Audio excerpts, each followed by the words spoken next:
everybody. This is Sudeshna from Marg Business Transformation, and we are on episode 7 of the Talent Playbook, the podcast for and by our HR leaders.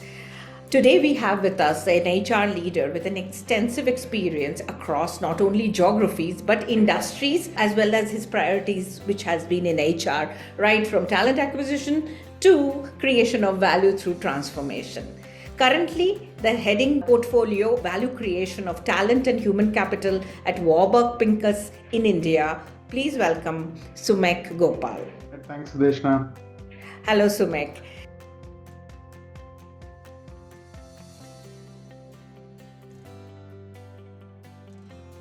We are hearing opinions of a lot of leaders on how 2026 getting phased out. And in terms of your industry or people in your industry, how are you viewing as the trends for what would be your view of the trends on talent management for 2026?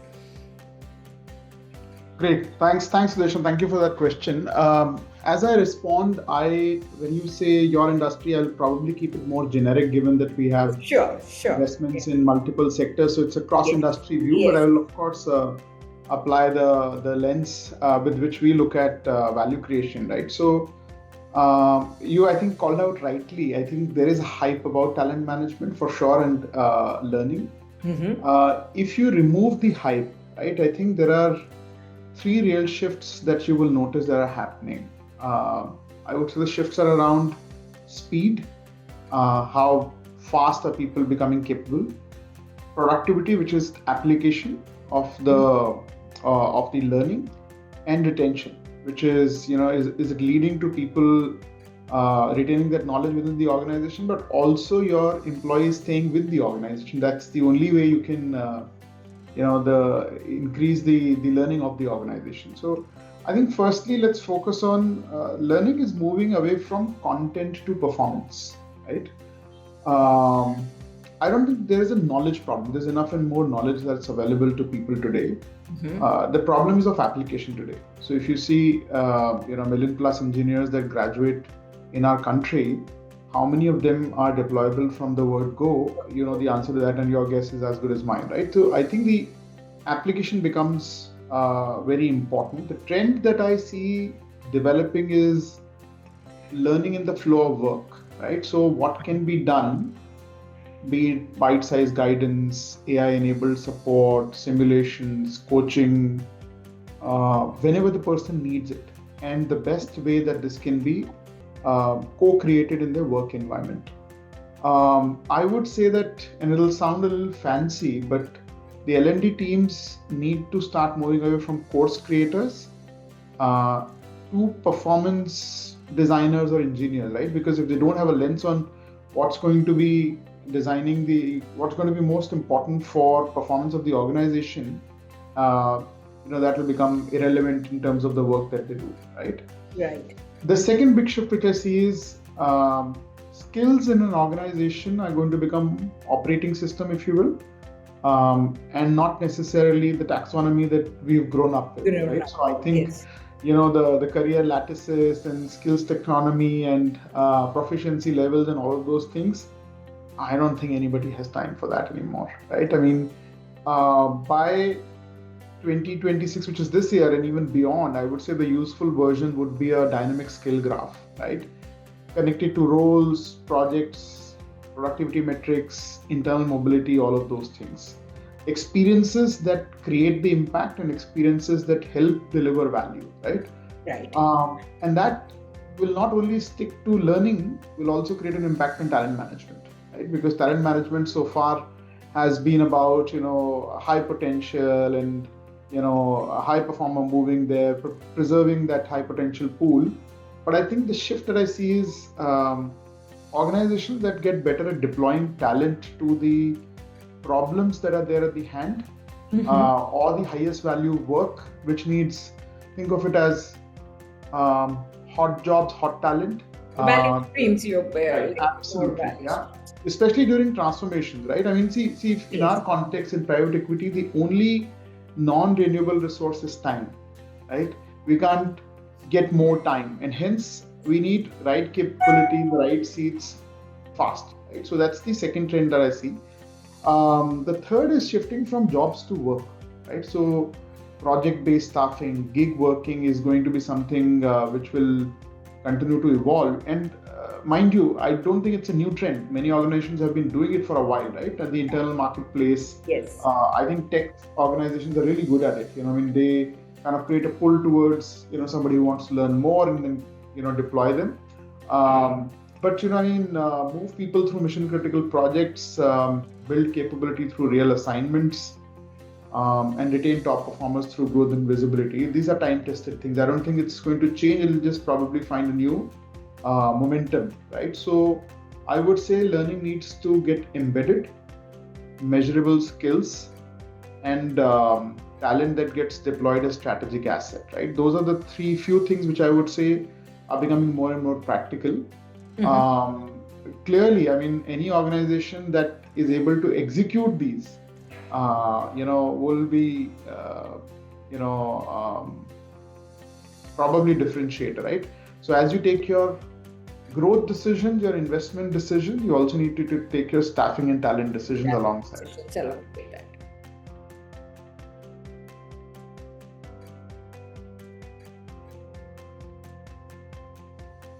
How do you think, as a change architect or a change perspective or a transformation perspective, how best way to manage the organizations, because everything is changing at one go? It's a vested interest for both of us, isn't it, Sudeshna? I mean, we've spoken about this, right? I think change is the most underappreciated and under-acknowledged catalyst in the entire process of transformation, right? I think of change both keeping the people side to it, but also the business system or the review or the operating cadence around it. Because the most changes fail not because the strategy is wrong, but because the organization has not been developed, prepared, and designed to absorb it, right? What I would say is start with clarity. Right? The thesis on why you're doing, even if it's, for example, learning management or talent management, be very, very clear and create a sharp, non-negotiable thesis on what are we changing, why are we changing, and then have the ability to decode it for each individual to define what's in it for me, right? Yeah. Especially frontline folks. And frontline could mean anything, could be software developers, could be your sales folks, could be your service engineers. If people can't explain this change in 1 minute, then you've lost the plot already, right? So that's the first thing which I would say, clarity, right? Yeah. And that's become super critical even in a private equity environment because, we get into investments where we're creating value creation thesis, and I think the communication has to be very, very clear.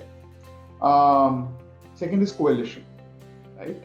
I don't think one person can influence the change. Somebody can, and then gone are the days of saying drive from the top. Yes, drive from the top is important. But you need an army of people, like think of it as a distributed change network of catalysts, influencers, etc., which will make, very, very important. Middle management becomes very critical. They're not the resistance. You need to take them in and then they help you transmit the message much faster, right? And finally, I think the human side of it is the care, right? So how do you keep people at the core of it? And I remember one organization in my last 2 decades where change was the only constant, and as cliche as it may sound, but it was too much change, right? So, and people carry fatigue, right? Yes.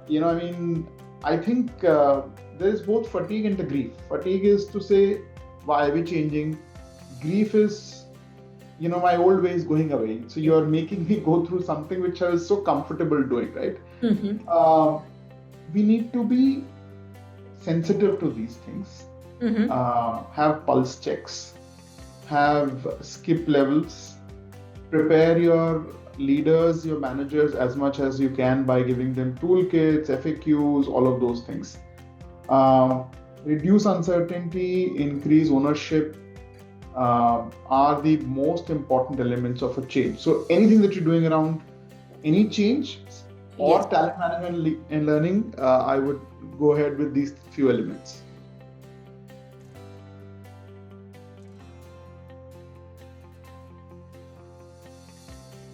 You mentioned a lot on learning. The shifts also in learnings are happening, but of the stuff which you spoke, one was like on the project, build the capability on the project, make it bite-sized, make it more relevant to the business flow, etc.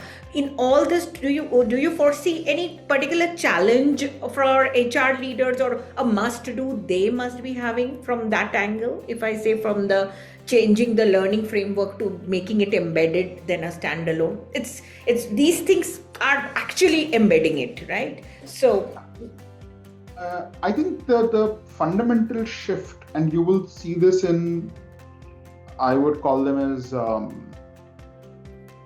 contemporary versus old HR thinking.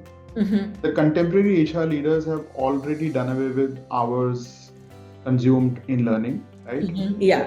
That is no longer a metric. So I mean, I think I would say that the biggest change that the HR and learning folks need to go through is to start a conversation by saying which part of the value creation or the value engine of the business and performance are you impacting the most, right?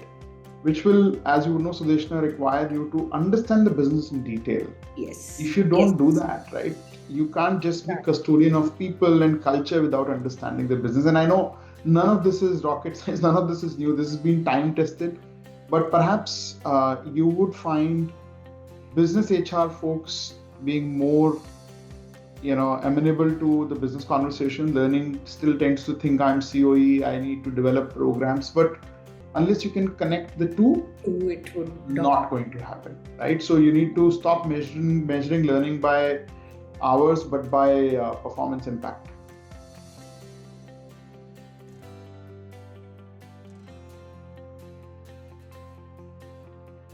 Now a little about Sumek, the person. So Sumek, a few rapid fire coming your way. So one must have skill for leaders. Must have skill for leaders, I would say, is be curious.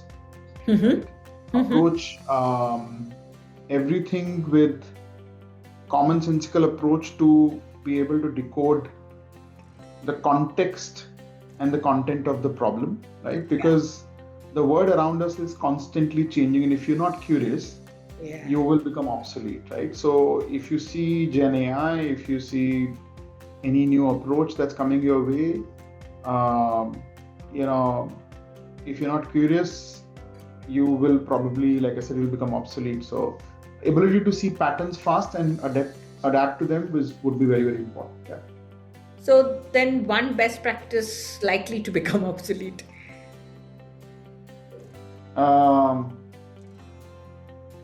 Performance management, annual reviews, relying only on annual reviews. And being overly sensitive about my process, need to follow the process, link everything to that process, will and should become obsolete. It's a continuous dynamic. It is too dynamic. Get you completely. Your biggest time waster. Good question. I think as leaders, we all get invited to a lot of meetings. Everyone has mechanisms to deal with those meetings. My mechanism to deal with some of the unproductive meetings is I show up, I smile, and then I switch off. Right. So I feel you need to be very clear on who's being called into the meeting and why. So that's the biggest time waster. I think we need to do something actively to change that as well. Yeah. If culture had a smell, what would it be?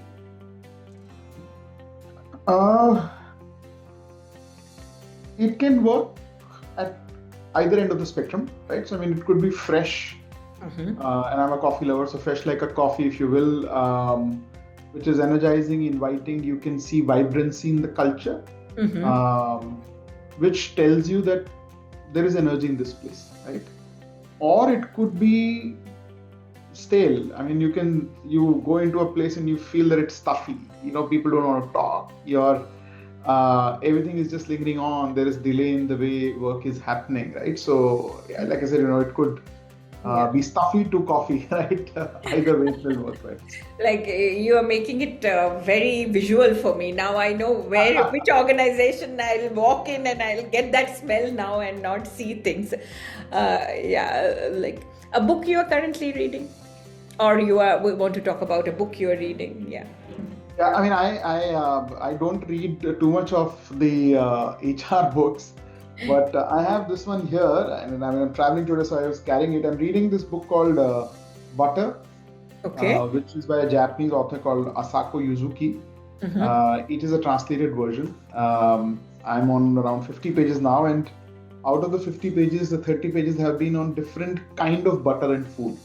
So it's very interesting. I mean, I try to read fiction that's written in another country. Helps me learn about that country a little bit. I hope A little not bit. through Wikipedia. Right? Yes, yes, yes. It gives and that actually gives you a flavor really, rather than like, you know.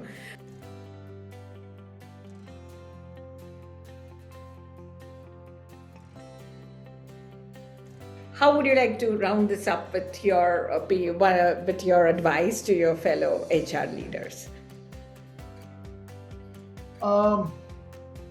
I would say, and not only for HR leaders, but for anyone, I think ruthless prioritization, very, very important, right? Narrow the focus. Gone are the days where you need to do multiple things. If you can create shifts in 2 or 3 things and raise the cadence around it, right? So, for example, if in this year you want to only impact engagement, let's get serious about that. Let's just work around it, right? See, because I think as senior leaders, you need to start seeing impact in years and not quarters. We tend to do too much and we want to create impact quarter on quarter. It doesn't work like that. You know, organizations require significant energy to shift gears and shift momentum. Absolutely. Hence, that focus is extremely important.